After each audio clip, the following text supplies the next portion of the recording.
Olá, pessoal.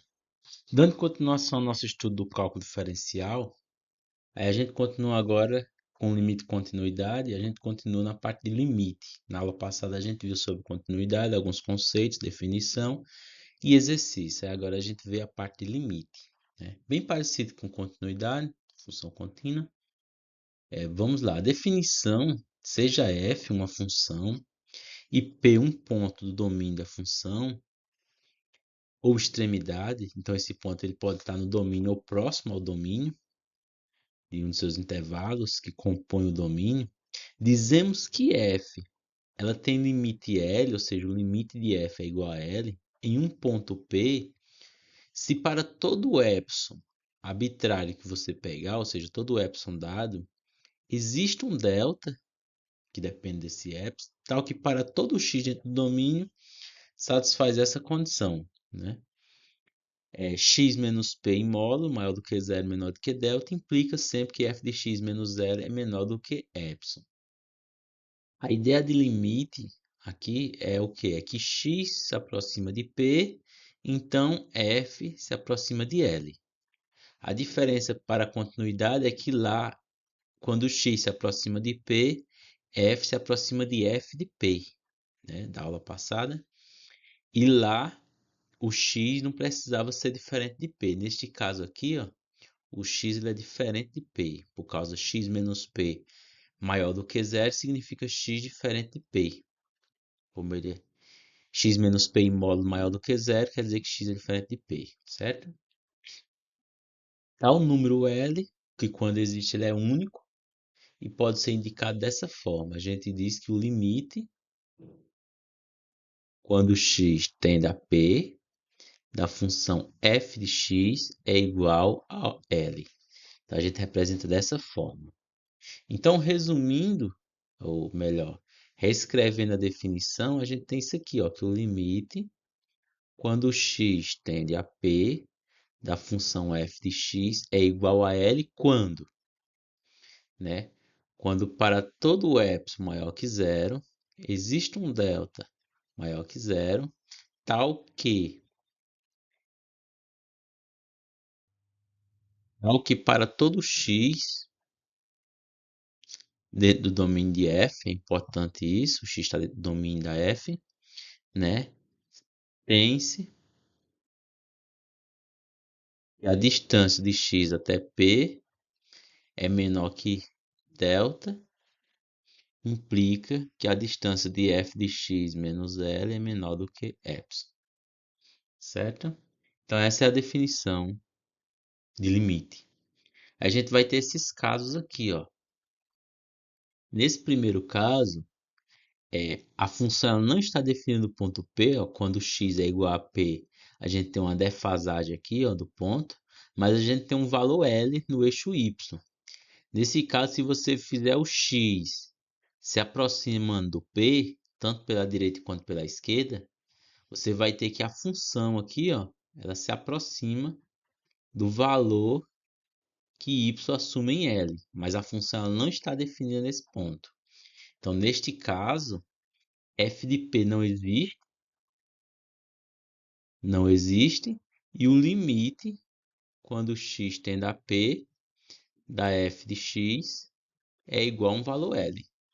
Então, esse caso aqui ele é bem recorrente, que o limite é igual a L e f de P não existe. Aí, nesse segundo caso aqui, você vai ter o quê? Que quando x se aproxima de P, aqui, ó, tanto pela direita quanto pela esquerda, mesma coisa, a função se aproxima desse L, que é um valor do y. Porém, a função, né? Porém, o ponto P está definido aqui acima e existe um f de P. Então, neste caso aqui, ó, o limite quando x tende a P da função f de x é igual a L, aí existe a f de P e a f de P ela é diferente de L, né? Nesse caso aqui, a função aplicada no ponto existe, mas é diferente do limite. Ok? A gente diz que ela é descontínua nesse ponto, nesses dois casos primeiro. Aí nesse terceiro caso, do mesmo jeito, ó, quando x se aproxima de P, a função ela se aproxima desse ponto do meio, nesse caso aqui é f de p, né? Então, neste caso aqui, ó, limite quando x se aproxima de p, da função f de x. Neste caso, a função ela se aproxima de f de p. Neste caso aqui, a gente diz que a função é contínua no ponto p, né? Porque a definição do limite aqui, nesse caso, ela coincide com a definição de, de continuidade, né? E neste último caso aqui, a função nem é contínua no ponto P e nem o limite existe, porque quando o x se aproxima à direita, você pegar um x aqui à direita, né? A função irá se aproximar desse valor aqui, vou chamar de L1, e quando ela se aproxima à esquerda, a função se aproximará desse outro limite aqui, L2, né? Então você não tem um ponto em que a função se aproxima quando o x se aproxima de P sempre. Então, neste caso aqui, o limite, quando o x tende a P, da função f de x, ele não existe. Depois vamos ver isso bem detalhadozinho, né? Em casos que não existe. Na verdade, todos os casos vão aparecer em exemplos e em exercícios. Aí a gente tem algumas observações. A primeira observação é que se f é definido no ponto P, então f será contínua se somente se f de x é igual a P, que é esse terceiro caso aqui, ó. A função está definida no ponto P, então a função é contínua no ponto P se somente se o limite da função é igual a f de P, né? Isso aqui é bem natural. F é contínua, então você joga na definição de contínua. Quando for ver, a definição de continuidade coincide com a definição de limite, só que o L é isso aqui. O L é o F de P. Aí dá certo, né? Aí a observação 2. O conceito de limite, ele é um conceito local, né? Dizer que o limite de f de x é igual a L significa que f de x se aproxima de L quando x se aproxima de P. Então, é um conceito local significa o quê? Significa que a gente pega esse x aqui, por exemplo, esse x, pegar esse primeiro caso, esse x aqui, ó, quando ele está aqui, aí dá uma f de x, né? A gente considera que esse valor aqui é muito próximo, né, do L. E esse x aqui ele está muito próximo do P. Então, a questão local seria essa. Seria que se para cá não acontece muita coisa, mas próximo do P acontece. Então, o que interessa é próximo do P. Né? A função ela poderia ter umas defasagens aqui para o outro lado, mas a análise do limite é uma coisa próximo do P. Né? Do ponto em que se considera o limite. Ok? Aí o item 3, a observação 3, diz que o limite de uma função quando existe ele é único. Acho que dá para a gente verificar isso. O limite de uma função, se ele existir, é único. Então, o que é que a gente faz para mostrar que ele é único? A gente supõe dois limites e verifica que esses dois têm que ser iguais. Então, suponha L1, L2, limites da função. Limite da função f de x. Aí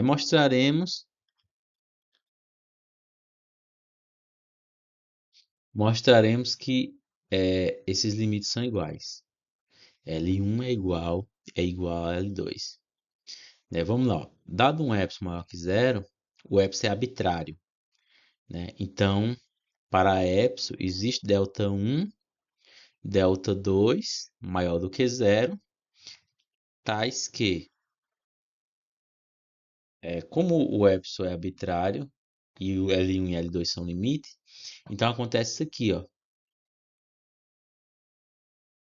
A distância de x até um ponto P, né, é menor do que delta, implica que f de x menos L1 é menor que epsilon. Aí a distância de x até um ponto P, o mesmo ponto, é menor que delta, implica que f de x é menor que L2, né? Porque eu estou supondo que os limites são iguais, né? Suponho que L1 e L2 são iguais, limite de f de x, isso aqui é quando x tende a A, né? Quando x tende a P. P é um número real, né? Quando x tende a P, certo?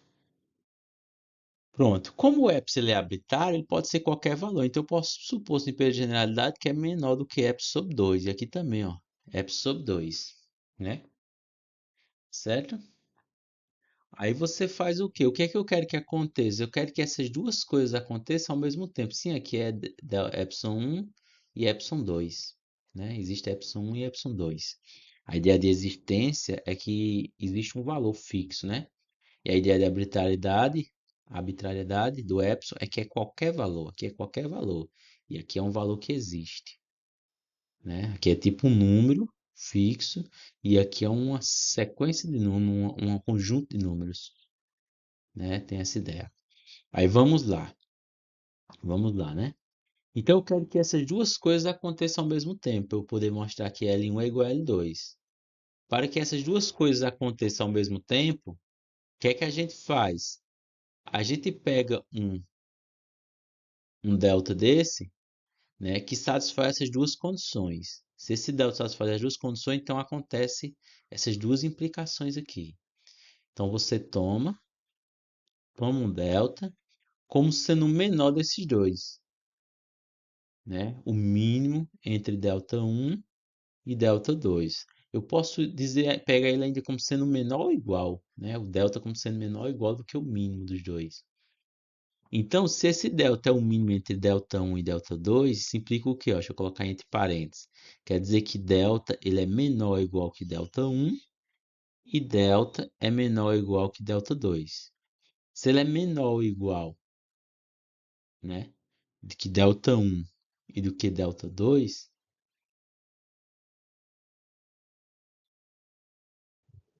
quer dizer que se quando x menos p em módulo for menor do que delta, vai satisfazer as duas condições ao mesmo tempo, né? Daí, olha só, você pode confundir. Olha só, a gente pegando x nesse intervalo, x menos p menor que delta. Se ele é menor do que delta, significa o quê? Que é menor ou igual que delta 1 e também é menor ou igual que delta 2. Então, x menos p está ao mesmo tempo menor ou igual que delta 1 e menor ou igual que delta 2. Então, vai acontecer essas duas coisas aqui, ó. A gente não escreve, né? É isso fica mal escrito, né? Então, x menos p menor que delta implica em quê? Implica que f de x menos L1 é menor que epsilon sobre 2 e, ao mesmo tempo, f de x menos L2 é menor que delta, que é epsilon sobre 2, certo? Daí, isso implica o quê? Né? Para x nesse intervalozinho, x menos p menor que delta. Implica em quê? Implica que L1 menos L2 em módulo é o quê? É igual a gente L1 menos f de x mais f de x. A gente soma e subtrai f de x dentro do módulo. Aí agora a gente usa a desigualdade triangular. Isso aqui é menor ou igual que L1 menos f de x mais f de x menos L2. Aí vamos lá. Aí isso aqui, esse primeiro, né? Menor ou igual. Aí eu posso trocar isso aqui, ó, porque está dentro do módulo. A mesma coisa eu colocar -1 em evidência, né? Aí vira módulo de -1 que está 1. Então isso aqui fica f de x menos L1, só para ficar organizado. E esse aqui, f de x menos L2. Então, para x menos p menor que delta, esse primeiro é menor que epsilon sobre 2 e esse outro é menor que epsilon sobre 2, que é menor que epsilon, né? Então, isto é, só concluir aqui, ó, isto é x menos p nesse intervalo implica que L1 menos L2 é menor que epsilon. E aí, qual é o valor de L1 e L2? Né? L1 menos L2 é menor que epsilon. Como o epsilon é arbitrário, e você tem que ter menor L1 menos L2 menor do que epsilon, então a única saída é que L1 seja igual a L2, que o epsilon é maior do que zero, certo? Logo, né? Isso implica que L1 é igual a L2, certo? É porque a ideia aqui é a ideia de local, né? Por exemplo, se você supõe que L1 é diferente de L2, né? Isso implicaria em quê? Que mod de L1 menos L2 seria maior do que zero. Então, tem alguma coisa que L1 menos L2 tem um valor, por mais pequeno que seja. Aí, como o epsilon é arbitrário, você diria, mas eu quero que o epsilon seja menor do que L1 e L2. Não pode. Então, para que o epsilon seja menor do que L1 e L2, né, e maior do que zero, o L1 menos L2 tem que ser zero, né? A única condição para que o epsilon possa ser arbitrário é que L1 tem que ser igual a L2. Senão você perde a arbitrariedade do L, né? É que é a ideia do limite. A gente tem que entender realmente a definição do limite para poder ver esse tipo de verificação, né? Para poder entender, né? Então, isso implica que L1 é igual a 2. Que conclui o quê? Logo, o limite é único. Limite de uma função f,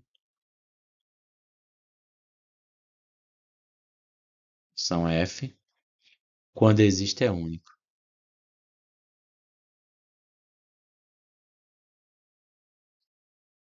É único, né? Então, são duas coisas que acontecem muito na matemática que a gente tem que entender. A primeira é que, para mostrar que uma coisa é única, muitas vezes a gente mostra que, supondo duas, eles têm que ser iguais. Você supõe duas coisas e eles têm que ser iguais. Então, ele é único. Porque essas duas coisas aqui são dois limites qualquer, né? Supõe que era dois. Aí, aí chegou que não tem jeito, eles têm que ser iguais. E a outra coisa é que uma situação dessa, pela arbitrariedade do epsilon, né? Alguns livros ou professores, imagina esse epsilon sendo qualquer valor, então você faz o quê? Faz o epsilon tender a zero. Quando o epsilon tende a zero, esse valor aqui tende a zero, né? Então, L1 é igual a L2. Também dá para entender por aí. Mas a ideia é entender que o epsilon é arbitrário e L1 menos L2 não pode ser diferente de zero. Porque se fosse, aí o epsilon seria maior do que esse valorzinho aqui, ó. O epsilon seria maior do que esse valor e não maior do que zero, né? A única condição do epsilon é que ele é maior do que zero. Não é maior do que um valor, não. Ele pode ser tão próximo de zero quanto você deseje. Só não pode ser o zero. Aí agora a gente tem o exemplo 4. O exemplo 4 não. A observação 4. Seja f e g duas funções. Se existe um r maior do que zero, tal que a função f é igual à função g, nesse pequeno intervalo aqui entre p menos r e p mais r, com x diferente de p, e se o limite da função g no ponto P ele existe, então o limite da função f, eita, escrevi errado aqui, ó. A f é em cima. A função f no ponto P também vai existir e o limite da f é igual ao limite da g no ponto P. Esse resultado ele é bem importante na hora da gente aplicar, né? Aplicar ele é simples, né? Mas é bom a gente entender. O que que acontece? É uma função, supor que seja a função f, né? E aqui a função g. Aí nesse intervalo aqui, ó, nesse intervalo aqui elas são iguais. Aí depois a gente tira para lá a função g e depois a função f, né? Então a gente vai ter a função f e a função g. Mas nesse intervalo eles são iguais. E no meio desse intervalo a gente tem o ponto P, tá certo? Aí nesse extremo aqui seria o R. No R não, na verdade o tamanho é que é R, né? Que seria P menos R e aqui P mais R. Esses dois extremos aqui, ó, locais. E aqui seria o ponto P. Então, se a função g tem limite nesse ponto, então a f também vai ter, porque elas são iguais no intervalo. Elas são diferentes de forma global, mas elas são iguais de forma local. Por isso que o limite, na observação 2 que a gente viu, o limite é uma coisa local. O que interessa naquele local, né? Aí dá para a gente escrever isso, além de estar óbvio, a gente verifica isso considerando o seguinte, ó, seja L o limite, o limite que existe, né? Qual é o limite que existe? É o limite da função g, seja L o limite da g, né? Então, por definição, dado um epsilon maior que zero, existe um delta maior que zero, tal que, tal que por definição do limite, x menos p menor que delta, implica que f de x menos L, f não, né? A função que tem limite aqui é a g. G de x menos L é menor que epsilon, certo?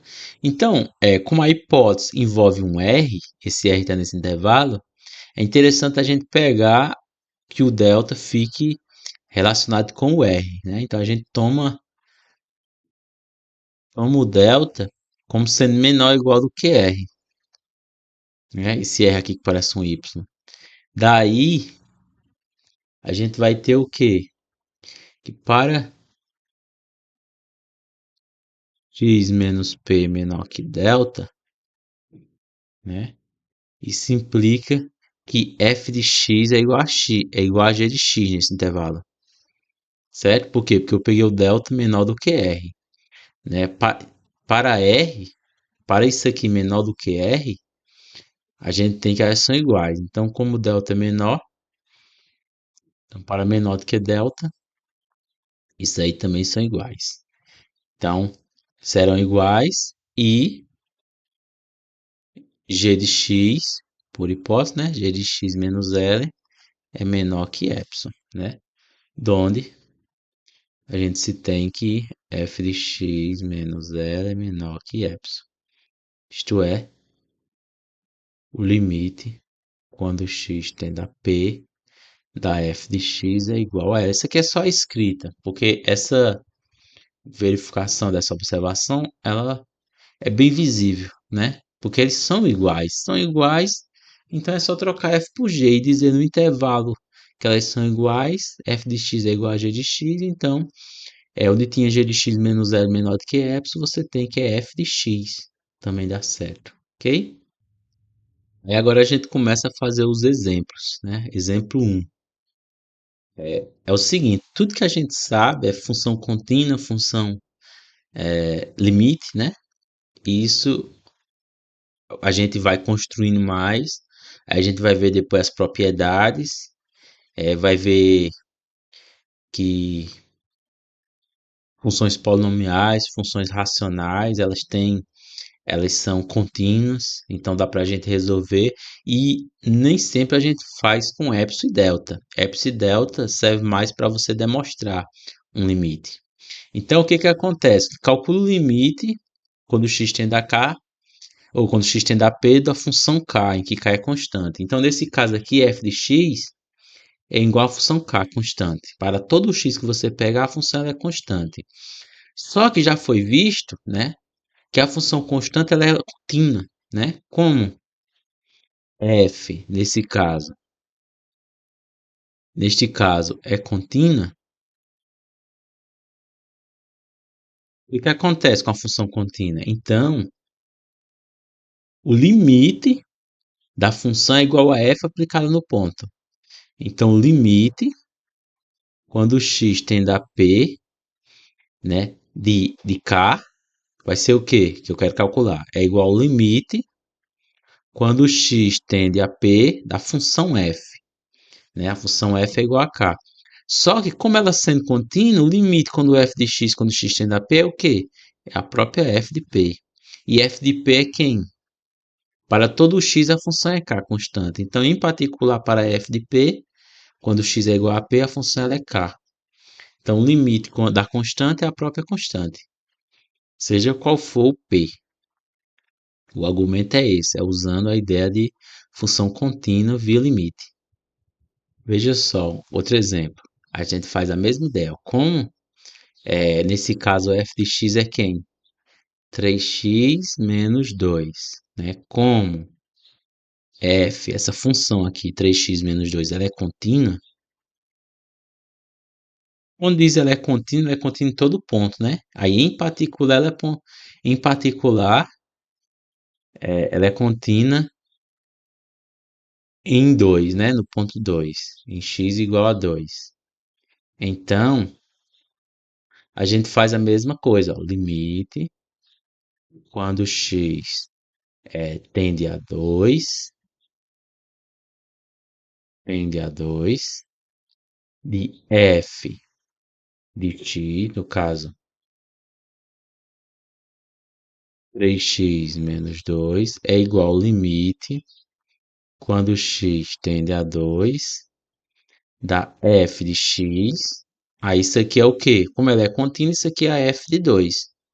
Mas quem é f de 2? É aplicando 2 no 3, ó. 3 vezes 2 menos 2. 3 vezes 2, 6. 6 menos 2, 4, né? Então é por isso que a gente pode aplicar o limite, os valores na função, porque ela é contínua. E agora a gente tem o exemplo 3, ó. Veja bem o exemplo 3. Primeira coisa, né? A gente tem aqui x ao quadrado menos 1 e x menos 1 embaixo. Quando x tende a 1. X aplicando 1 aqui dá problema, né? Porque fica zero embaixo no denominador. Mas a gente pode racionalizar isso, como a gente já viu em outras aulas. Veja que x ao quadrado menos 1 dividido por x menos 1, a gente usa o quadrado da diferença em cima, né? O quadrado do primeiro menos o quadrado do segundo. Aí fica na parte de cima o primeiro, no caso da raiz de x ao quadrado, que é x, aí menos a raiz de 1, aí a raiz de x ao quadrado mais a raiz de 1. E abaixo a gente repete, né? Como a gente, quando faz o limite, a gente supõe que o x é diferente de 1, então cancela esse x menos 1 com esse x menos 1, que é diferente de zero. Está implícito aqui no denominador que o x tem que ser diferente de 1. Então isso aqui dá x mais 1 para x diferente de 1. Então essa expressão aqui ela é equivalente a essa, certo? Então a gente tem uma igualdade de duas funções em um intervalo. Então a gente usa a observação 4, porque se elas são iguais em um intervalo, ou seja, próximo de 1, a gente tem que os limites são iguais. Lembra da observação 4? Deixa eu subir aqui, ó. Aqui, ó. Os limites são iguais, porque elas são iguais nesse intervalozinho aqui, ó. Então é exatamente isso que a gente está usando aqui. Daí a gente vai ter o quê? Sim, outra coisa, essa função aqui ela é contínua. Então a gente pode aplicar, né? Deixa eu colocar mais. Veja que isso acontece e a função, vou chamar f de x igual a x mais 1, é contínua. Contínua em todo ponto e, em particular, contínua em x igual a 1. Então, a gente vai ter o quê? Ele vai ter que o limite, quando x tende a 1, de x ao quadrado menos 1, x menos 1, é igual a quê? Igual ao limite, quando x tende a 1, de x mais 1, que é igual a f de 1. Quem é a f que eu chamei é x mais 1, então fica 1 mais 1, 2. É importante a gente entender o que a gente está fazendo, né? Se você aplicar o limite aqui e racionalizar, x mais 1 dá 2, muito fácil. Mas é bom a gente entender por que faz isso. Porque em situações mais complicadas, às vezes a gente só calcula e dá errado. A pessoa fica sem entender por que deu errado. Se é acostumada a fazer, né? Sempre dá certo e pronto. Igual o resultado é igual a 2. Ok? Sim, aí tem uma observação que é colocada, é que como o limite dessa função é igual a 2, aí significa o quê? Ó? Que 2 é o valor que essa função deveria assumir para que essa função fosse contínua. Olha só, né? Olha só, se eu chamasse de g de x essa função, e se eu quisesse que ela fosse contínua, eu teria que fazer isso aqui, ó. Isso cai muito em questão de prova. A função aqui, ó, aí essa função ela só faz sentido quando? Quando x é diferente de 1. Aí agora o limite que eu calculei foi 2, né? Então 2 quando x é igual a 1. Então, essa função g ela é contínua no ponto x igual a 1. Por quê? Porque o limite dela é igual a f aplicada, no caso g, né? Igual a g aplicada no ponto 1. Então, essa função aqui ela é contínua. É a observação que se coloca é o quê? Que 2 é o número que a função g deve assumir para que ela seja contínua, né? Isso acontece muito em questões. Às vezes, numa questão, eles colocam um L aqui de determine L para que essa função seja contínua, né? Coisas desse tipo. Aí, a gente tem agora o exemplo 4. Né? O exemplo 4 diz, calcule o limite de f de x em que f de x é dado por essa função. Ó, veja só, se a gente comparar esse exemplo 4 com esse exemplo anterior, é a mesma função quando x é diferente de 3. Quando x é diferente de 1, desculpa. Quando x é diferente de 1. A diferença é que quando x é igual a 1, a gente tem esse acréscimo aqui, ó. Aí esse exemplo ele vem como aprendizagem? É para você entender que o limite é uma coisa local. Quando eu faço x se aproximar de 1, eu vou usar essa função aqui. O 3 não influencia em nada, ok? Então é a mesma coisa do item anterior. Limite, olha só, limite. Quando o x se aproxima de 1, da função f de x, aí qual é a função que eu vou usar? Essa ou essa? Porque a função é uma função sentença, que ela tem duas partes, né? Uma parte ela é 3, na outra parte ela é essa expressão. Eu vou usar a de cima, por quê? Porque o x se aproxima do 1. Se o x se aproxima do 1, quer dizer que o x é diferente de 1, na definição do limite. X é diferente de 1, então eu uso essa de cima. X é diferente de 1, certo? Então isso aqui é o limite quando o x se aproxima de 1, de x ao quadrado menos 1 sobre x menos 1. E a gente já viu por que isso aqui dá igual a 2, né? Está feito aqui acima. Acabou de fazer. Mesma coisa. É igual a 2, né? Então pronto, é só isso. Para você entender, a ideia dessa questão é para você entender por que usa a parte de cima. Ou seja, essa função f, a função anterior, ela tem o mesmo limite, né? Apesar de ser funções diferentes, né? E nesse caso, f de 1 é igual a 3, o que mostra que ela não é contínua, né? Isso aqui é diferente de f de 1, certo? Isso aqui é diferente de f de 1, a função não é contínua. Aí agora a gente tem o exemplo 5. O exemplo 5, usando a ideia de continuidade, ele é imediato, né? Ó, calcula o limite quando x tende a p de f de x, em que a função f é x elevado a n. Então, isso aqui é o limite quando x tende a p de f de x a n, não é isso? Só que a gente sabe que essa função ela é contínua. Ela é contínua. A gente já viu que ela é contínua no ponto qualquer. Então, isso aqui é exatamente f aplicado no ponto P. E f aplicado no ponto P é p elevado a n. Do mesmo jeito, essa daqui, ó, a função raiz enésima de x, né, para um n maior ou igual que 1, ela é contínua. Então, isso aqui é exatamente a g aplicada no ponto P. E g aplicada no ponto P é a raiz enésima de P. Isso aqui, esse exemplo 5, é para a gente saber, né, que isso já é verdade para quando a gente poder aplicar em funções racionais, polinomiais ou funções envolvendo polinômio, a gente já saber aplicar com raiz quadrada, raiz cúbica, raiz quarta, certo? Aí a gente tem agora as propriedades limite, né? As propriedades limite tem a propriedade A, limite da soma é a soma dos limites, propriedade B, limite de uma constante vezes uma função é a constante vezes o limite da função, aí a propriedade C, limite do produto é o produto do limite, e a propriedade D, limite do quociente é o quociente do limite, né? Essa propriedade é o que nos possibilita fazer o cálculo com limites, né? Olha só, se você tem duas funções somando e o x tende na p dessa soma, então o limite tanto vai para a primeira parcela quanto vai para a segunda da soma. Imagina aí uma função limite quando x tende a zero, vou botar aqui, ó, cosseno de x mais seno de x. O que a propriedade nos diz? Diz que x tende a zero por cosseno e por seno. A gente vai ver ainda que essas funções seno e cosseno são contínuas, né?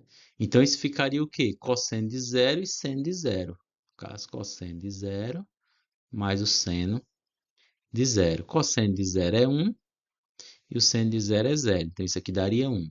Então, graças à soma, a gente pode calcular o limite do cosseno mais o seno, né? Graças à propriedade da soma. Aí a propriedade da constante, vamos lá, a constante, né? O limite de x tendendo sei lá, a zero, de 25 vezes x menos 2. Pronto, x menos 2. Então a gente sabe, conserva o 25, aí o limite, quando x tende a zero, de x menos 2, a gente sabe que x menos 2 é um polinômio contínuo, então isso aqui dá 25, x menos 2 é zero menos 2, né? Então dá menos 50. Então o limite disso aqui dá menos 50. A gente pode aplicar a propriedade B, que é a propriedade de conservar a constante.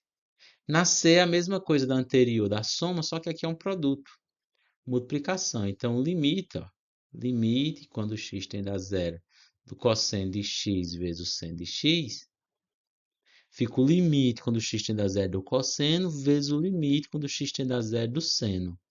Aí, quando você aplica o limite, daria 0 vezes 1, ou melhor, 1 vezes 0, que dá 0. Então, você pode aplicar. Estou só ilustrando aqui exemplos que vem em mente. Isso aqui, ó, poderia ser o limite quando x tende a zero do seno de x sobre o cosseno de x. Aí o limite tanto vai para o numerador quanto vai para o denominador, o limite do quociente. Aí isso daria o quê? Seno de zero, zero sobre cosseno de zero, que é 1. Isso aqui daria zero. Certo? Então a gente vai fazer alguns exemplos envolvendo essas propriedades. Ó, veja o primeiro exemplo, exemplo 6. Continuando a numeração, calcular esse limite. Então, calcular esse limite é só usar as propriedades. Olha, fica o limite quando x tende a 2 da função 5x ao cubo menos 8. Aí isso aqui eu tenho uma soma, né? Então, limite da soma é a soma dos limites. Então, x dividido para 2, 5x ao cubo mais o limite quando x tende a 2 de menos 8, certo? Aí no primeiro limite, a gente tem uma constante que é 5, então a gente pode conservar a constante pela segunda propriedade. Eu usei a primeira da soma, agora estou usando a segunda. Então fica 5, limite quando x tende a 2 de x ao cubo. Essa segundo limite é menos 8. Menos 8 é constante. A gente viu que o limite da constante é a própria constante. Então fica menos 8 aqui. Aí limite quando x tende a 2 de x ao cubo, né? A gente sabe que isso aqui é um polinômio de grau 3. Então a gente pode aplicar que ela é contínua. Então fica 5, não tem mais limite, né? Então a gente aplica. Se a função é x ao cubo, vamos supor que fosse f, então fica f de 2. F de 2 é 2 ao cubo. Então fica 5 vezes 2 ao cubo menos 8. Fica 5 vezes 2 ao cubo é 8 menos 8.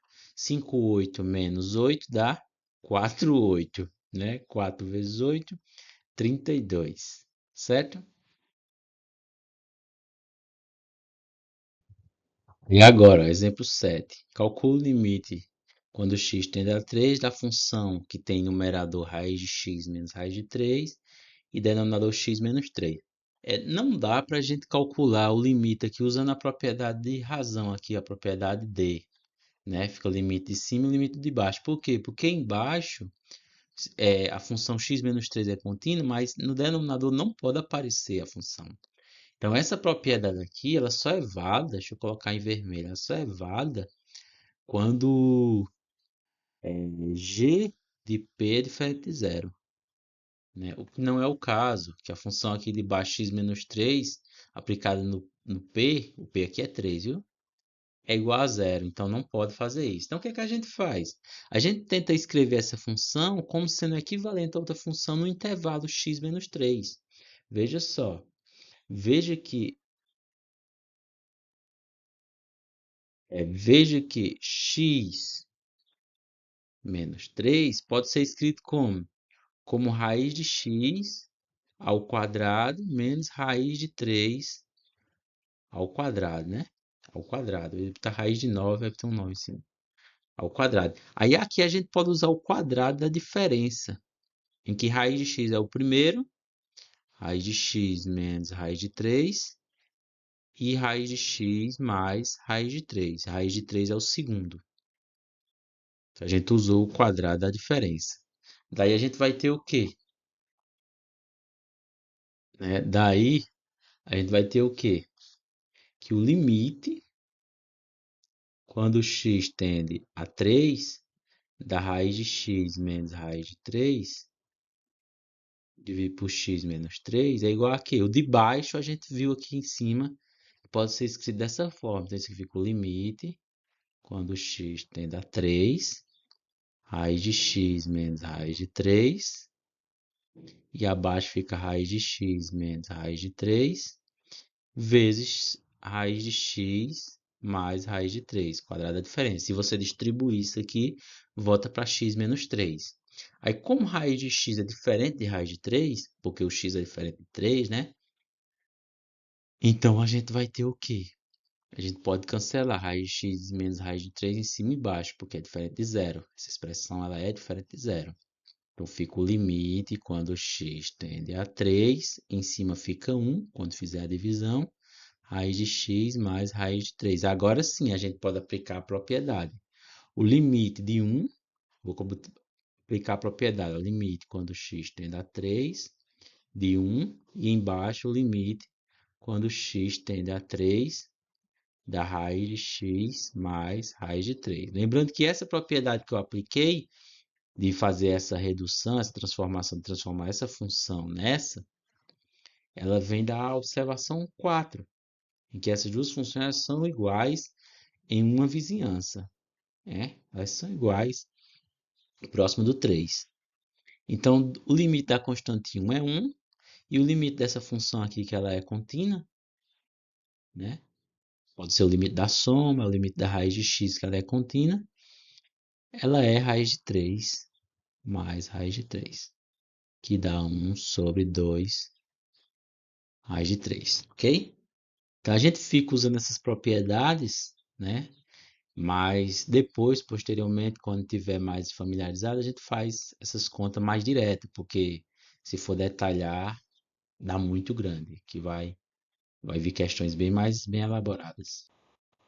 Aí agora a gente tem a generalização da soma. Por exemplo, se o limite de f1 de x quando x tende a p é igual a L1, limite de f2 é igual a L2, ou seja, os limites de f1 até fn são funções em que o limite existe quando x tende a p, então o limite da soma dessas funções, quando x tende a p, de f1 mais f até fn, é a soma dos limites, né? O limite da soma é a soma dos limites para n funções. Aquilo que valia para duas funções vale para n. Do mesmo jeito, o limite da multiplicação de n funções, né? A multiplicação de f1 vezes f2 até fn, pegado o limite quando x tende a p, é igual ao limite da multiplicação. É a multiplicação de cada limite, desculpa. A multiplicação de cada limite de f1, f2 até fn. Então, essa propriedade pode ser verificada por indução. Indução é um conceito da matemática que dá para verificar. Bem simples de fazer. Para quem conhece indução, matemática, dá para fazer. A gente tem o exemplo 8. O exemplo 8 tem a divisão de duas funções, né? E o limite quando x tende a 1. É interessante a gente saber se a gente pode ou não aplicar a propriedade de quociente, né? Limite da razão, é a razão do limite. Então, para isso a gente faz, ó, separado. Como o limite quando x tende a 1 de x a 4 menos 2x mais 1, que função é essa? É uma função polinomial de grau 4. Então, a gente sabe que ela é contínua. Então, isso fica o quê? 1 elevado a 4 menos 2 vezes 1 mais 1. Aí 1 elevado a 4 dá 1, 2 vezes 1 dá 2, mais 1. 1 menos 2 mais 1, 0, né? E também o limite, quando x tende a 1, agora da função de baixo, x a terceira mais 3x² mais 1, isso aqui é igual a quanto? Também é uma função contínua, então fica 1 ao cubo, 3 vezes 1 ao quadrado, mais 1. Então, vai dar 1 mais 3 mais 1. Vai dar o quê? 1 mais 3 mais 1, 5. Né? Então, tá tudo certo, né? A parte de baixo é 5, não é 0. Então, dá para calcular o limite. Então, o limite, quando x tende a 1, da função x² menos 2x mais 1, dividido por x ao cubo mais 3x² mais 1. Isso aqui é igual a quê? A de cima vai para 0 e a de baixo vai para 5. Então, 0 sobre 5, 0. Olha só, agora a gente tem o exemplo 9. O exemplo 9 novamente tem um polinômio, né, com dois quocientes. A gente faz a mesma ideia. Como o limite quando x tende a menos 1, da função de cima é o quê? X ao cubo mais 1. X ao cubo mais 1 é contínua, então fica menos 1 ao cubo mais 1. Menos 1 ao cubo é menos 1, e fica menos 1 mais 1, que dá 0. Então, a parte de cima deu 0, né? E vamos ver a parte de baixo. A parte de baixo é que não pode dar 0, né? A gente poderia até ter começado por ela. X ao quadrado mais 4x mais 3. É uma função polinomial de grau 2, então ela é contínua, então a gente pode aplicar o limite. Pode aplicar o ponto que ela é contínua, mais 4 vezes menos 1, mais 3. Menos 1 ao quadrado dá 1, menos 4 é resultado de 4 vezes menos 1, mais 3. 3 mais 1 menos 4, isso aqui dá 0. Então, a parte do denominador deu 0. Então, a gente não pode aplicar o limite do quociente aqui. Então, a gente faz o quê? A gente tem que encontrar uma maneira de reduzir essa divisão. Eles têm que ter um múltiplo comum. A parte de cima tem que ter um múltiplo comum com o de baixo. E de fato tem, como a gente já viu em aulas, começo das aulas, como o menos 1 é raiz desse de cima, então esse aqui é divisível por x mais 1. E esse daqui também é raiz, então esse aqui também é divisível por x mais 1. Então os dois têm um múltiplo comum. Então a gente pode dividir os dois por x mais 1 e reduz o grau, né? Certo? Então, como é que a gente faz isso? O de cima é de grau 3, a gente tem que usar a divisão polinomial. E o de baixo, como é de grau 2, você pode tanto usar a divisão polinomial, quanto você pode também usar a fórmula de Bhaskara. Então, vamos lá. Vou usar Bhaskara no de baixo e usar a divisão polinomial de cima, né? Então, x ao quadrado mais 4x mais 3 igual a 0. Tá assim, ó, para. A gente tem o quê? Que delta é igual a b ao quadrado, b é 4, menos 4 vezes 3, 12, que é igual a 4. Aí o x vai ser igual a menos b, no caso menos 4, mais ou menos a raiz de delta, a raiz de 4, dividido por 2 vezes a, no caso dividido por 2. Aí fica menos 4 mais ou menos 2 dividido por 2. Aí divido por 2, fica menos 2 mais ou menos 1.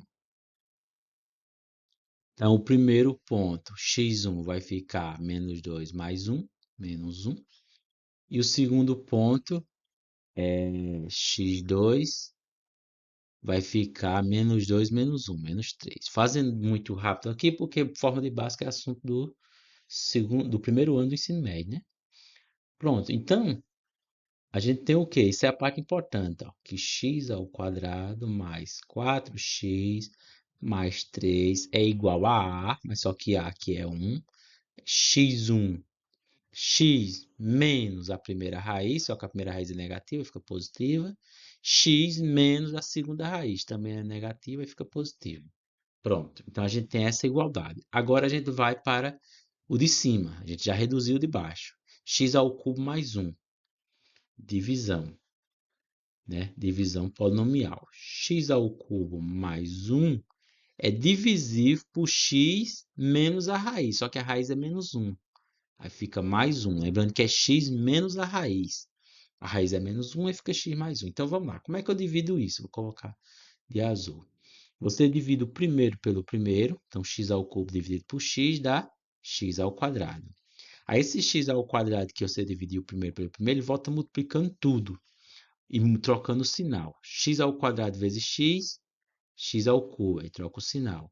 X ao quadrado vezes 1, x ao quadrado, aí troca o sinal. Aí aqui você soma. Dá zero o primeiro e o outro fica menos x ao quadrado mais 1. Vamos lá, agora eu vou colocar de preto. X menos x ao quadrado dividido por x dá quanto? Menos x. Aí você volta multiplicando. Menos x vezes x dá menos x quadrado, mas troca o sinal. Então fica x ao quadrado. Aí menos x vezes 1 dá menos x, mas troca o sinal. Então fica mais x. Aí aqui vai ficar o quê? Dá zero o primeiro e o outro sobra x mais 1. Aí x mais 1 dividido por x mais 1, você tem que entender que já dá 1, né? Aqui, ó. Aí 1 volta multiplicando, fica menos x menos 1, que o resto dá zero. Então, daqui a gente tem o quê? Que x ao cubo, vou colocar de vermelho, que x ao cubo, depois da divisão, né? X ao cubo mais 1 é igual a x mais 1 vezes x quadrado menos x mais 1. Certo? Então, a gente já viu isso em aulas passadas. Aí agora a gente joga no limite. Logo, o limite quando x tende a menos 1, x ao cubo mais 1. O limite de baixo é quanto? X ao quadrado mais 4x mais 3. X ao quadrado mais 4x mais 3. Isso aqui é igual a quê? O limite quando x tende a menos 1, né? Aí aqui ficou x mais 1, x mais 3. Então, x mais 1, x mais 3, fatorado, né? E o outro ficou quanto? Não, x mais 1, x mais 3 ficou foi embaixo. Aqui em cima não. Embaixo. Embaixo ficou x mais 1, que é o que foi feito por Bhaskara. X mais 3, pronto. Aí o de cima é o x ao cubo mais 1, tá logo aqui acima. É x mais 1, x ao quadrado, menos x mais 1. Pronto, agora tá certo. Eu fui ligeiro porque a gente já fez isso várias vezes em aulas passadas, mas a gente faz de novo e a gente vai fazer de novo isso várias vezes, né?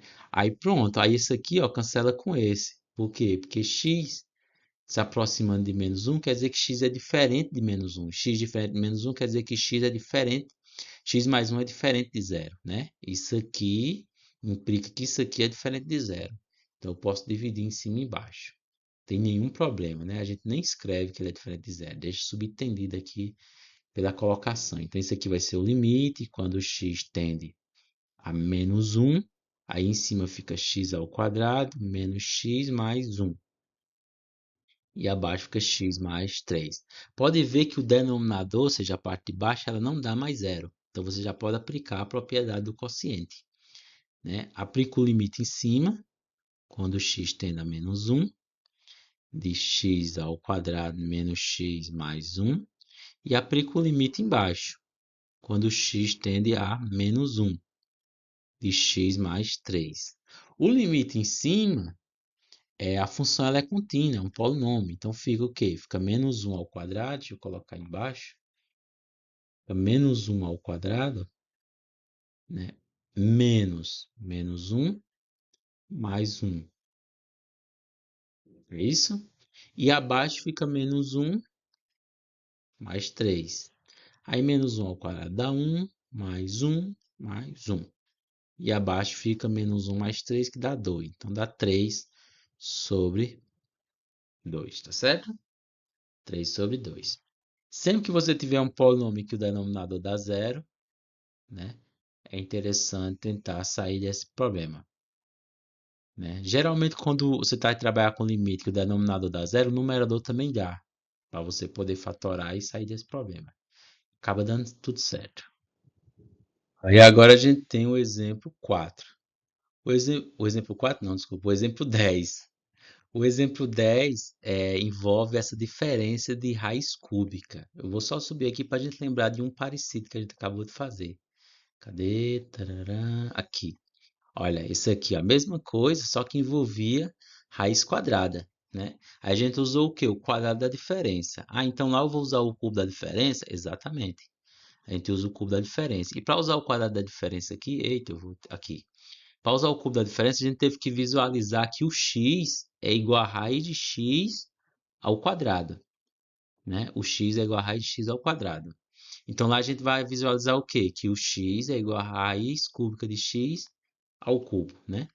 Então a gente tem que ver isso e usar o cubo da diferença. Veja que x menos 2 é igual a raiz cúbica de x ao cubo, menos a raiz cúbica de 2 ao cubo, tá certo? Ao cubo. Como tem um cubo aqui, a gente usa o cubo da diferença. Como é o cubo da diferença? Eu vou colocar aqui em cima, só para a gente lembrar. Ó. É a ao cubo menos b ao cubo. Isso é o quê? É a menos b que multiplica a quadrado mais ab mais b quadrado. Então, a gente vai imitar essa igualdade aqui embaixo, em que o a é a raiz cúbica de x e o b é a raiz cúbica de 2. Vamos ver, ó. Então vai ficar raiz cúbica de x menos raiz cúbica de 2, que multiplica o quê? Raiz cúbica de x ao quadrado. Então o quadrado ele pode entrar da raiz cúbica, não tem nenhum problema. Então fica raiz cúbica de x ao quadrado. Aí mais AB, vou multiplicar os dois agora. Aí vai ficar raiz cúbica vezes raiz cúbica. A gente pode colocar tudo dentro, né?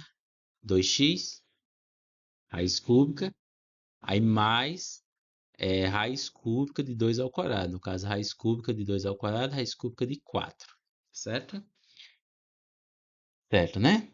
Daí a gente pega e substitui lá. Daí, o limite, quando x tende a 2 da função raiz cúbica de x menos raiz cúbica de 2 dividido por x menos 2 é igual ao limite quando x tende a 2.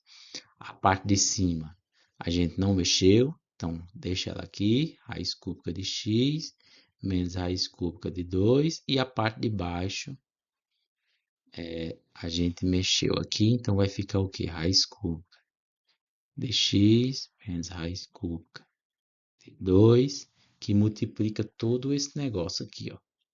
Que esse negócio é que vai ser a estrutura principal para a gente aplicar o limite, que o outro vai ser cancelado, certo?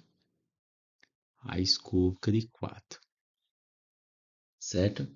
Aí isso aqui é igual, aí cancela esse com esse, porque eles são diferentes de zero, né? Pela a situação que está apresentada, eles são diferentes de zero. Então vai ficar o limite, quando x tende a 2, na parte de cima fica 1 sozinho, e na parte de baixo fica raiz cúbica de x ao quadrado, mais raiz cúbica de 2x, mais raiz cúbica de 4. Aí agora sim, não tem nenhum problema. A gente aplica o limite em cima e embaixo. Em cima o limite é 1, porque o limite da constante é a própria constante. E embaixo a gente aplica o limite da soma, é a soma dos limites, e o limite da raiz enésima, né, no caso raiz cúbica.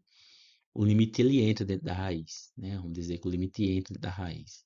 Então fica raiz cúbica de 2 ao quadrado mais raiz cúbica de 2 vezes 2 mais raiz cúbica de 4. O primeiro da raiz cúbica de 4, o segundo da raiz cúbica de 4 e o terceiro da raiz cúbica de 4. Dá 3 vezes a raiz cúbica de 4, certo? Então essa é a resposta. 3 vezes a raiz, 1 sobre 3 vezes a raiz cúbica de 4. É interessante você saber que essa reescrita ela poderia ter sido também feito uma divisão polinomial. né? Como? Você dividia esse polinômio por esse. Aí dá um trabalho, ia, né? Mas se você não lembrar, quando você faz essa divisão, você vai chegar nessa igualdade aqui, ó, que é exatamente a recorrência do cubo da diferença. Você vai chegar aqui, x menos 2 é igual a essa parte de baixo que eu circulei. Aí quando você fizesse isso, você substituir e aplicar o limite, né? Só repetindo. Você pegar esse número aqui e ia dividir por esse. Aí você obtém como resultado esse aqui, ó. Então esse vezes esse dá igual a esse, certo? Pela divisão. Ou você memoriza o cubo da diferença, né? Memorizar também dá certo. E agora a gente tem o exemplo 10, né? Exemplo 10, ele diz o seguinte, na verdade é o exemplo 11. Só apagar aqui rapidão. 11, o 10 já foi. A gente tem um exemplo 11. Seja f e g contínuas em P e K uma constante, então a soma f mais g também será contínua em P, a constante vezes f também será contínua em P e a f dividido por g será contínua em P, desde que o denominador seja diferente de zero, ou seja, aplicado em P a g ela tem que ser diferente de zero, né? É importante a gente saber isso, porque a função contínua ela se estende por causa das propriedades limite. Né? Então vamos lá, né? Suponha que f e g seja contínua. Suponha que f e g seja contínuo no ponto P, né? Um ponto P qualquer, sejam contínuas em P. O que isso quer dizer? Isso quer dizer que o limite, quando x tende a P, da função f de x é igual a f de P. E o limite, quando x tende a P, da função g de x é igual a g de P, tá certo? Então, o que é que a gente quer verificar? Que a soma vai acontecer isso e o produto também, né? E o produto por uma constante. E o produto de duas funções também. Esqueci de colocar aqui. F vezes G também é contínua em P. Aqui, F vezes G. Faltou aqui, ó. Aqui tem uma vírgula. Aqui é F vezes G, né? Pronto. Vezes G também é contínua em P. Está intercalado entre vírgula. Então vamos lá, f mais g, o que a gente quer verificar? Bem simples, só para a gente entender. Ó, limite, quando x tende a p, é f de x mais g de x. F de x mais g de x. Porque quando você soma f de x mais g de x, você tem uma nova função, f mais g, certo? F mais g. Mais precisamente, você pode até escrever assim, ó, para ficar bem claro que é uma função soma. Vem da soma de duas funções, f mais g. Então, isso aqui é o quê? Pela definição de soma de função, para ficar bem, né? Isso aqui é f de x mais g de x. Você soma duas funções, é a soma das imagens no ponto qualquer x, né? Quando x tende a p. Só que propriedade de soma em limite é o que? É o limite da soma. Então, isso aqui é o limite quando x tende a p da f de x mais o limite quando x tende a p da g de x. Só que a função f ela é contínua. Então, isso aqui é f de p. E a função g também é contínua no ponto P. Então, isso aqui é g de p. Aí, g de p mais f de p é o quê? É f mais g, a função f mais g aplicada no ponto P. Certo? Então, o limite, quando x tende a p de f mais p mais g, é igual a f mais g aplicada no ponto P. Logo, f mais g é contínua, né? Isso implica f mais g é contínua. Contínua em P. Pronto, essa foi a primeira. Vamos para a segunda, é a do K. A do K, certo? Vamos fazer a do K primeiro. Limite, quando x tende a P.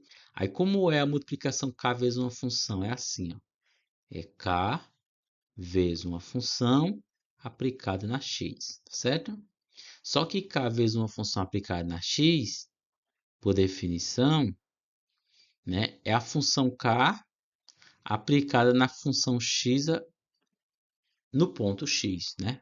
A função aplicada no ponto x. Aí agora a gente usa a propriedade limite. Constante conserva e você aplica o limite da função f de x. Só que a função f ela é contínua no ponto P. Aí isso aqui fica k vezes f do ponto P. Só que k vezes f do ponto P é o quê? É k vezes a função aplicado tudo isso no ponto P. Só lembrando, quando eu faço k vezes a função, eu tenho uma nova função. Por isso que isso aqui, ó, apesar de ser igual a isso, mas fala duas coisas diferentes, né? Aqui, só para ficar claro, a pessoa pensa que é a mesma coisa, não é a mesma coisa, são duas coisas que são iguais, é diferente essa linguagem, essa fala. Ó, aqui é a constante multiplicando o f aplicado no p, e aqui é a constante aplicada na função, vezes a função, desculpa, a constante vezes a função, e depois aplicada no p, né? Depois aplicada no p. Ok?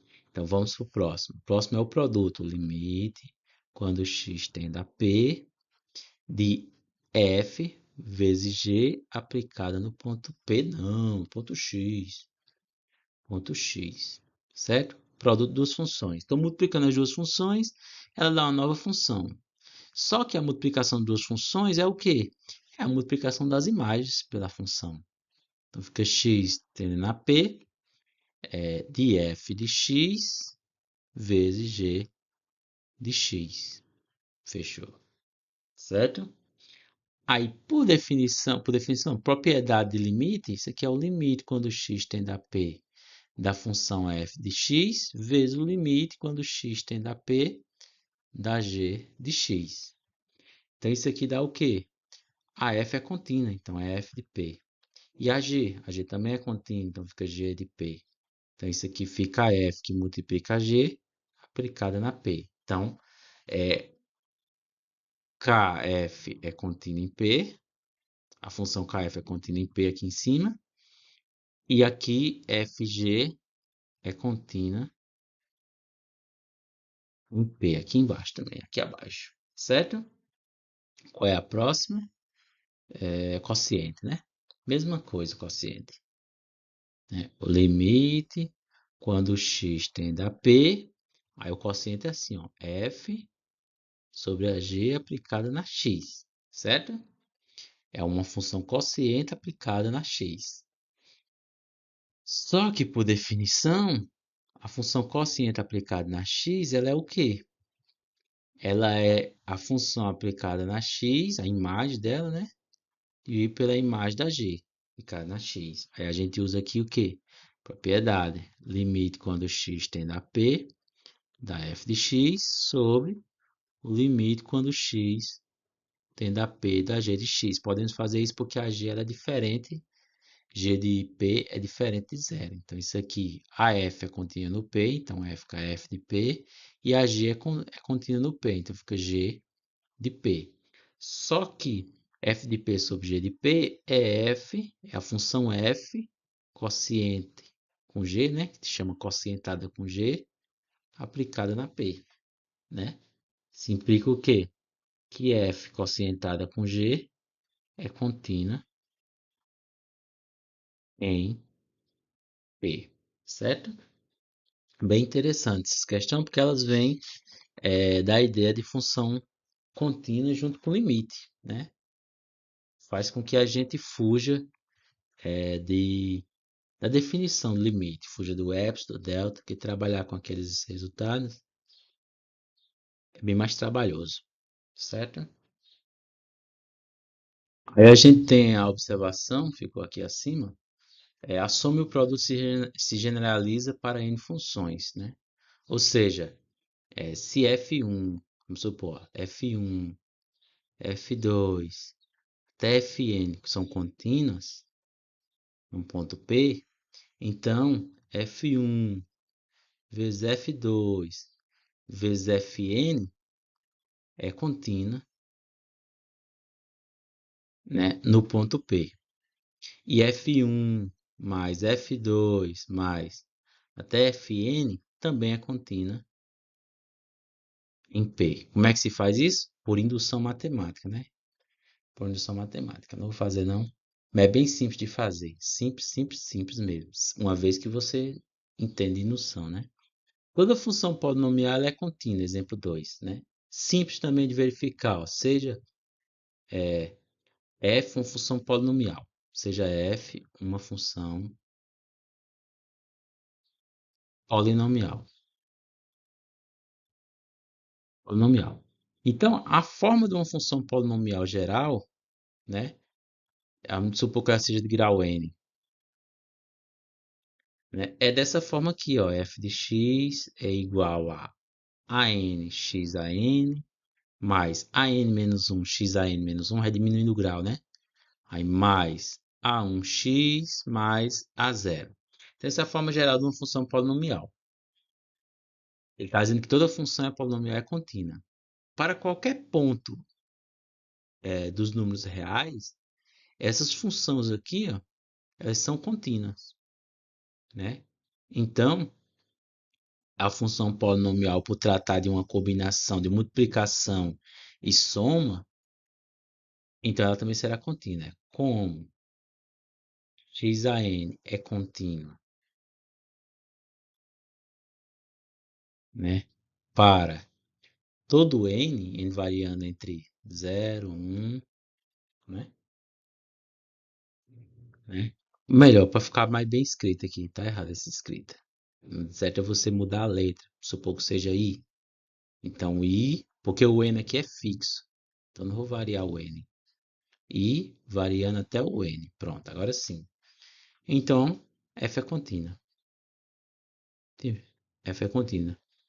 Não tem, não tem conta para fazer, né? Se você for fazer, como cada um x e desse é contínuo, então, em p, então o limite, o x elevado a i é o limite de p, é igual a p elevado a i. Aí você aplica o limite na f, aí fica a n elevado a p elevado a n, mais a n menos 1 elevado a p elevado a n menos 1, até a1 vezes p, até a 0. Isso aqui é exatamente f aplicada na p. Aí fica fechado, fica concluído, né? Vamos fazer, ó, vamos fazer essa continha para ficar bem claro. Como esse x elevado a i ela é contínua, então acontece o quê? Acontece isso aqui, ó, isto é, limite, quando x tende a p, esse p aqui é qualquer, de x elevado a i é o quê? É p elevado a i. Daí, o limite, quando x tende a p da f de x, vai ser o quê? Limite, quando x tende a p, quem é f de x? A n, x a n, mais até a 1x mais a 0. Aí a gente aplica o limite aqui do lado direito, né? O limite da soma é a soma do limite. Aí as constantes conserva. Aí você conserva o AN, aí aplica o limite em x elevado a n, fica p elevado a n. Aí até chegar no a1, aplica o limite no x vezes p mais a 0. Só que essa estrutura que apareceu do lado direito é igual a f aplicado no p. Logo, f é contínua, contínua em p. Contínua em p, como p é um número qualquer, então ela é contínua. Número real, né?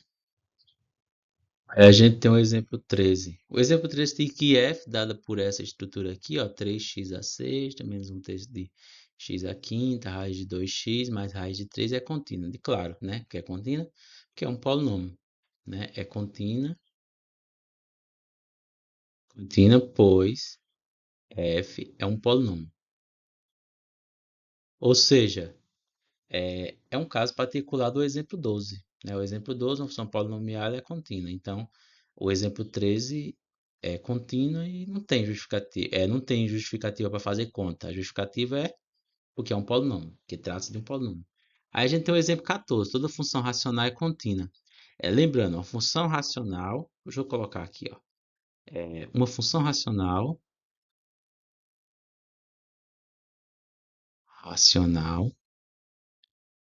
f é do tipo, que tipo?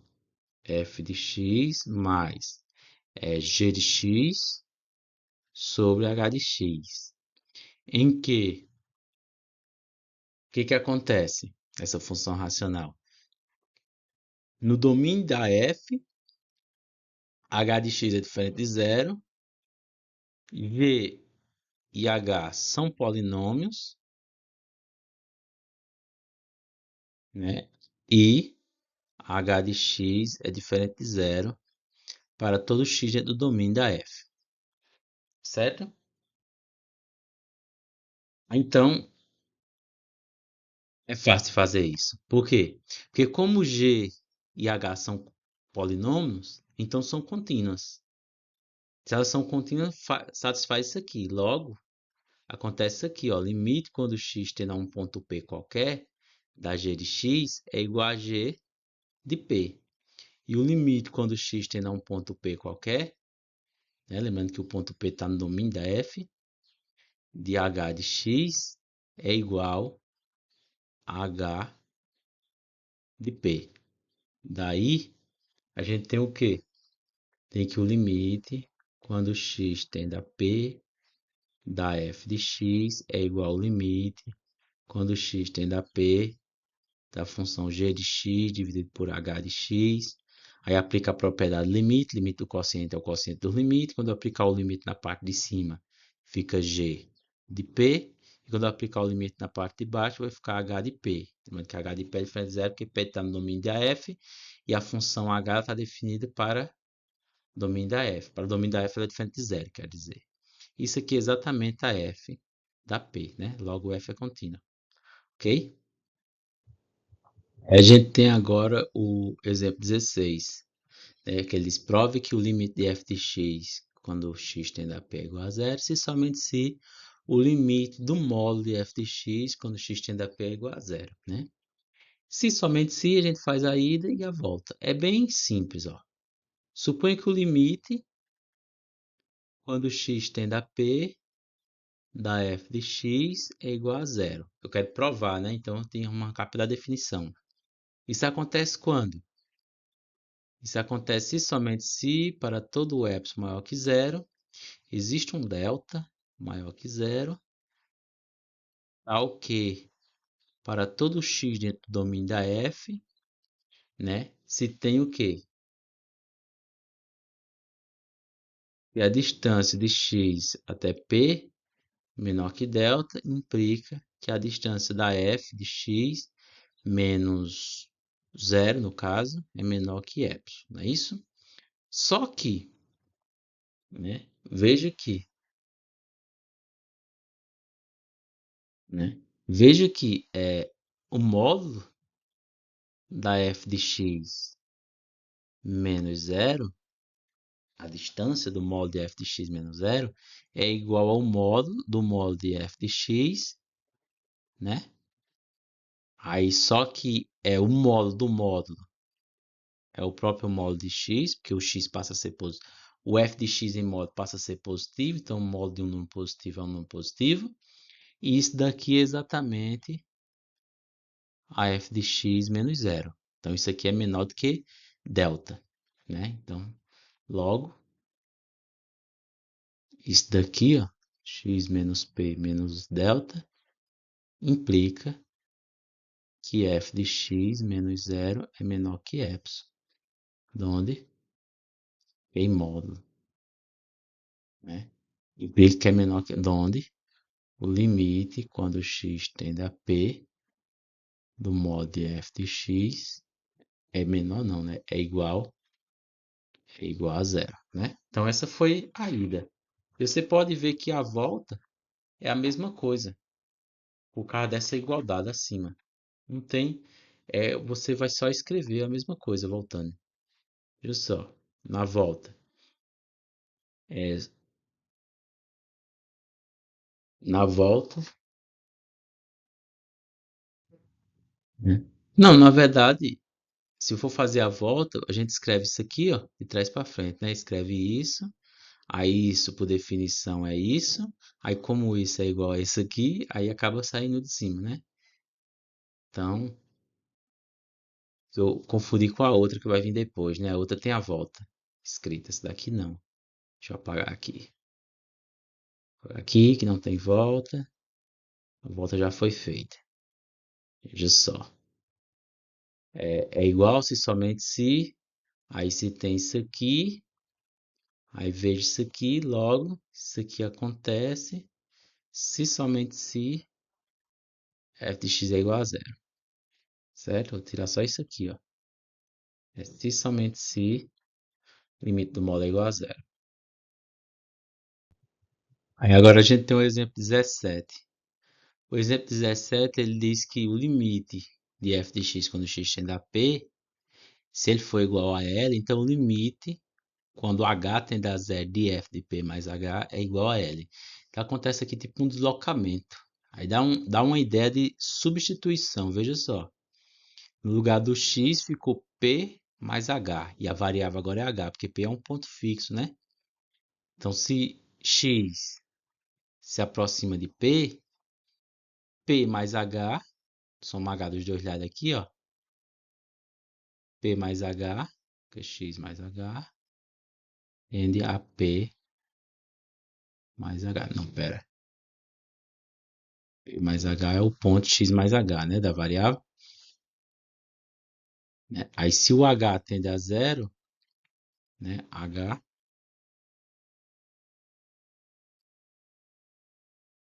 se o H tende a zero, então a gente faz o quê? Como é que faz com que o H tende a zero se envolva com x e P? Porque x menos P tenderia a zero, não é isso? Se o x tende a P, então x menos P tende a zero. Porque se o x tende a P, quer dizer que o x se aproxima de P. Então a diferença x menos P se aproxima de zero, né? A distância de x até P, esse aqui seria o h tendendo a zero. Então, x menos P seria igual a h. É uma ideia de substituição. X menos P igual a h. Pronto. Aí, onde tem x seria o quê? X seria o P mais h. X vai para o P mais h.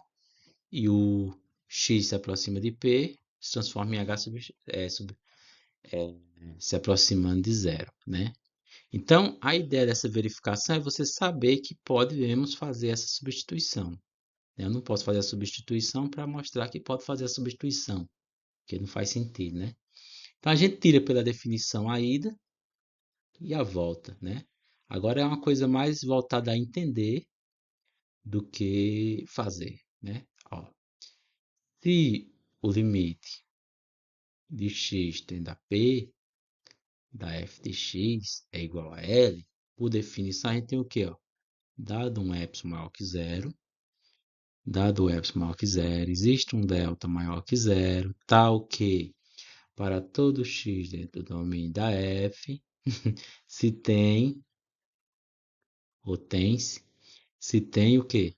Se tem que x menos p menor que delta implica f de x menos L menor que epsilon. Pronto. Então vamos tentar entender como é que a gente coloca, como é que a gente chega na outra definição. A outra definição aqui, ó, só olhando aqui, ó, tem que acontecer o quê para h tender a zero? Né? A h tem que se aproximar de zero. Então, h menos zero tem que ser menor do que delta. Então, veja que se você pegar h menos zero menor que delta, se você pegar h menos zero menor que delta, né? Isso significa o quê?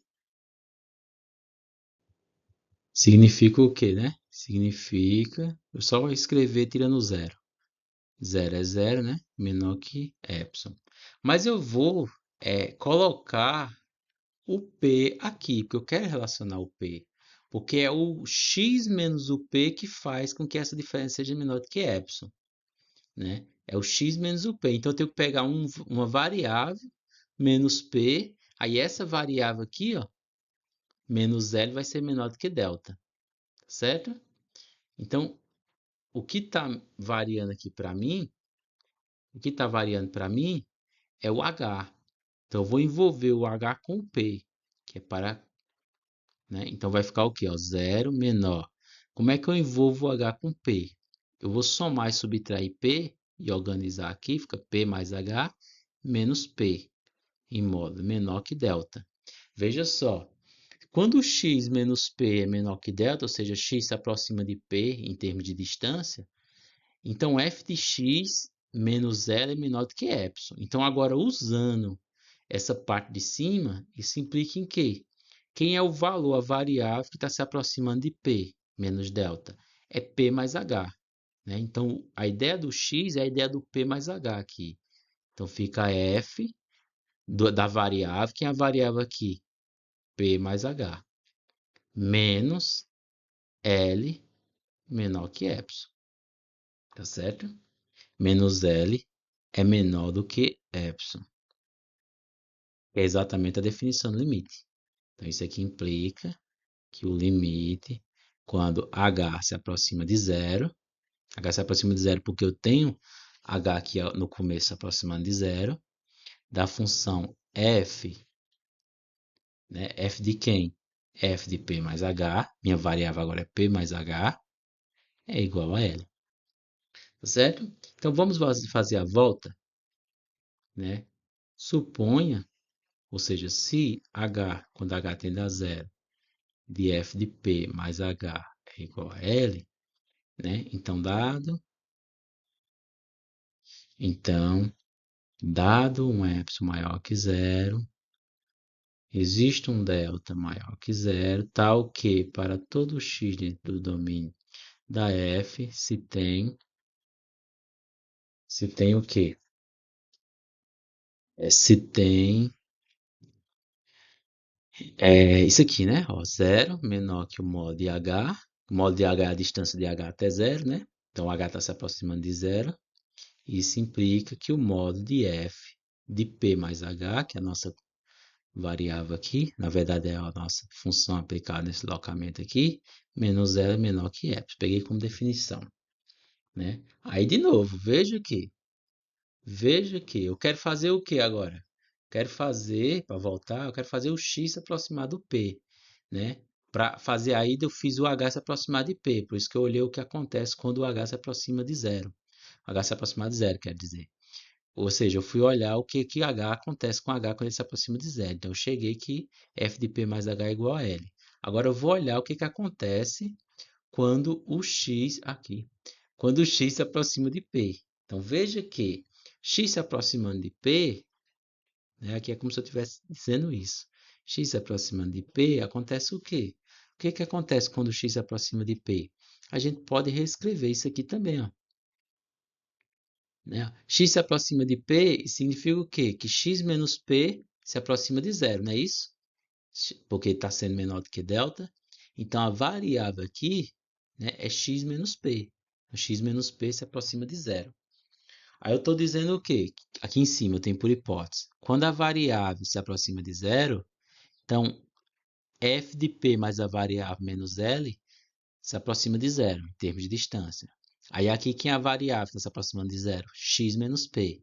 Então, x menos P se aproxima de zero, quer dizer que f de P mais a variável, né, em termos de distância, se aproxima de epsilon. Só que isso aqui é o quê?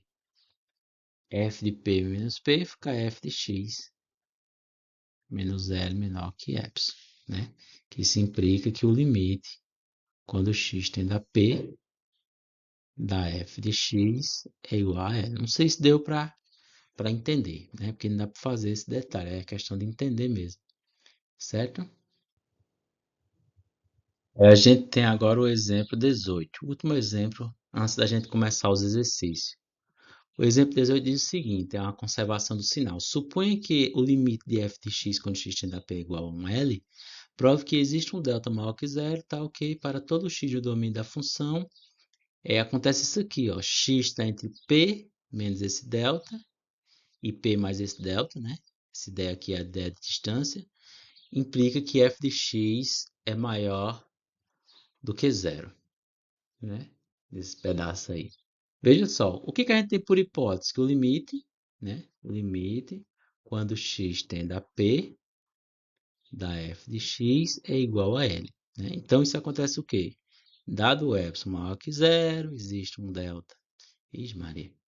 Existe um delta maior que zero. Ficou feio, não?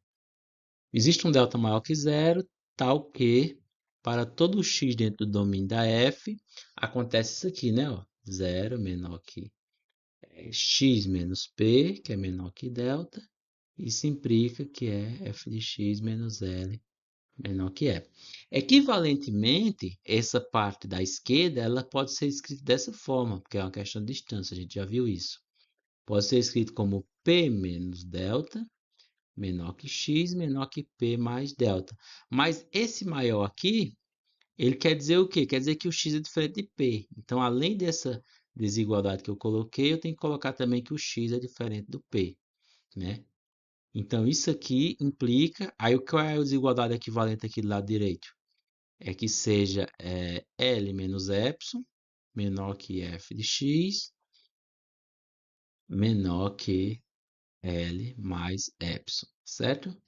Então, a gente tem essa equivalência. Até agora eu não fiz nada, que agora eu só reescrevi a definição do limite. Eu quero o quê? Eu quero que nesse intervalo, né? Ele diz para todo x, para todo x.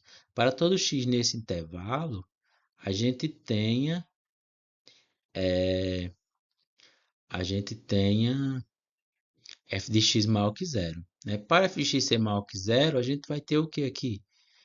Obviamente que o epsilon tem que ser igual a L. Então, como o epsilon é arbitrário, né? E o epsilon é dado, então tome epsilon igual a L, né? Tome epsilon igual a zero, a L. Aí vamos ter o quê? Se epsilon é igual a L. Pela definição do limite, ainda existe o x nessas condições. Então, P menos delta menor que x, menor que P mais delta, x diferente de P, implica, como o epsilon é igual a L, a parte esquerda é zero. Então, fica zero, f de x menor que L mais epsilon, que é L, então menor que 2L, né? 2L.